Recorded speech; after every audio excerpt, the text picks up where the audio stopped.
দর্শক, গুরুত্বপূর্ণ একটি আলোচনা এবং বক্তব্য।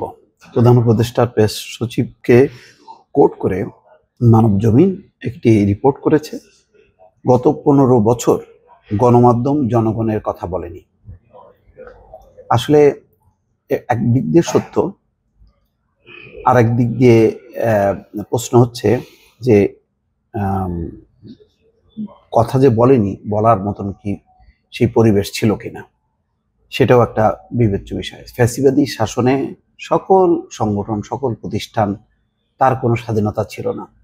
ফলে গণমাধ্যম, যেখানে কেউ কোনো কথা বলতে পারছে না, কারোর কোনো অধিকার নেই, সেখানে গণমাধ্যম কিভাবে কথা বলবে?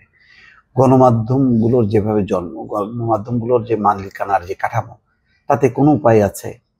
এবং এটা যদি এইভাবেই অব্যাহত থাকে, তাহলে যদি সরকার পরিবর্তন হয়, তখন তো একই অবস্থা হবে।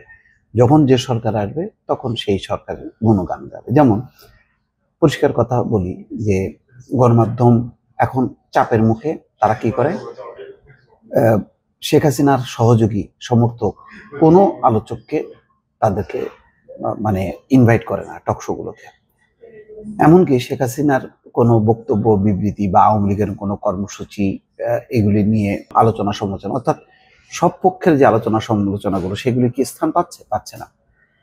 তাহলে কি এটা কি গণমাধ্যমের কোনো নীতি? না, নীতি না। মানে মূল নীতিটা হচ্ছে গণমাধ্যমের যারা এখন মালিকানা, সেই মালিকানা হচ্ছে সুবিধাবাদী, তারা হচ্ছে ব্যবসায়ী। তারা প্রধানত দেখে যে সরকার কি চায়, সেই অনুযায়ী তারা অ্যাক্ট করে। আগে যেমন আওয়ামী লীগ কি চেয়েছে, তারা চেয়েছে ঠিক আছে তুমি আলোচনা সমালোচনা করো, এইটুকু দেবো, কিন্তু ক্ষমতাটা আমার চাই, নির্বাচনটা আমি হইতে দেবো না, বাকিটা ঠিক আছে, অসুবিধা নেই। এইটুকু একটা তাদের চালাকি ছিল, কৌশল ছিল। অনেকে বিভ্রান্ত হতেন, বলতেন না গণমাধ্যম তো স্বাধীন, এই যে গণমাধ্যমে সবাই কথা বলে। তো কথা বলতে বলতে বলতে বলতে যখন নির্বাচন আসবে, তার একদিন আগে 2 দিন থেকে পুরো পরিস্থিতি পাল্টে গেল এবং গণমাধ্যম উল্টে গেল। তাহলে লাভ হলো? লাভ হলো না। এই কারণে পুরো কাঠামোটা যদি চেঞ্জ করা না যায়, তাহলে গণমাধ্যম কখনোই, কেন 15 বছর, কেন আগামী 15 বছরও ঠিক একইভাবেই পরিচালিত হবে। এটা হচ্ছে আমার মানে প্রথম কথা।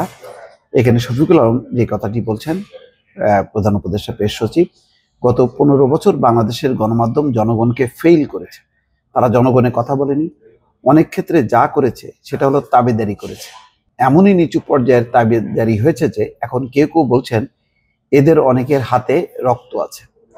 সোমবার সিডাপ মিলনায়তনে centre for governance studies CGS আয়োজিত গণতান্ত্রিক পুনর্গঠনের জন্য সংলাপ গণমাধ্যম প্রসঙ্গ শীর্ষক সংলাপে এই কথা বলেন তিনি বলেন, 2013-14 সালের দিকে 2 জন সাংবাদিকের যুদ্ধাপরাধ ট্রাইব্যুনালে বিচার হয়েছিল।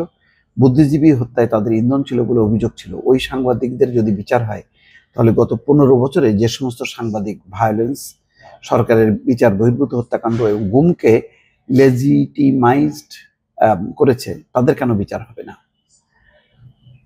প্রেস সচিব বলেন, মিডিয়া কমিশনের মূল লক্ষ্য হচ্ছে বাংলাদেশে এমন একটা মিডিয়া ইন্ডাস্ট্রি চাই যেখানে কোনো ধরনের মানে অপকৌশল, ভয় ভীতি বা অ্যাডমিনিস্ট্রেটিভ চাপ, লিগাল রিপ্রেসিভ ল দ্বারা আক্রান্ত ছাড়া, মানে আইনগত কোনো বিধিবিধান ছাড়া মিডিয়া যাতে তার মতো করে দাঁড়াতে পারে। হ্যাঁ, এটাই জরুরি।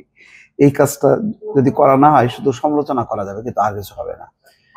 সিজিএস এর চেয়ারপারসন মনিরা খানের সভাপতিত্বে সংলাপে আরো বক্তব্য রাখেন সাবেক তথ্য প্রতিমন্ত্রী অধ্যাপক আবু সাইদ, মানবজমিনের প্রধান সম্পাদক মতিউর রহমান চৌধুরী, ঢাকা বিশ্ববিদ্যালয় গণযোগাযোগ ও সাংবাদিকতা বিভাগের অধ্যাপক ডক্টর এস.এম. শামীম রেজা, সমকালের উপদেষ্টা সম্পাদক আবু সাইদ খান, জ্যেষ্ঠ সাংবাদিক মাসুদ কামাল, গণসংহতি আন্দোলনের সমন্বয়ক জোনায়েদ সাকি, জ্যেষ্ঠ সাংবাদিক এম.এ. আজিজ, পারভিন এফ চৌধুরী, জাইমা ইসলাম, ডিজিটাল রাইট বিডির প্রতিষ্ঠাতা মিরাজ আহমেদ চৌধুরী, এএফপির ফ্যাক্ট চেকার কদরুদ্দিন শিশির ও নাগরিক কমিটির সদস্য তুহিন খান প্রমুখ এই সংলাপ সঞ্চালনা করেন সিজিএস এর নির্বাহী পরিচালক জিল্লুর রহমান।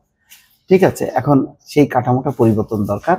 পরিবর্তন ছাড়া আসলে বক্তৃতা হবে, কিন্তু এই অবস্থায় যদি মানে রেখে দেওয়া যায়, তাহলে এই গণমাধ্যম আবার যখন কি পরিবর্তন হবে, তখন দেখা যাবে যে ওই সরকার যেভাবে চাইবে সেইভাবেই তারা কাজ করবে। এখন যেমন করছে, এর আগে যেমন করেছে, কোনোটাই কিন্তু তাদের নিজস্ব নীতি দ্বারা পরিচালিত হচ্ছে না, তারা চাপের মুখে সবকিছু করছে।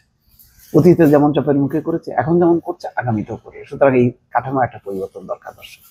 ভালো থাকবেন। আল্লাহ হাফেজ।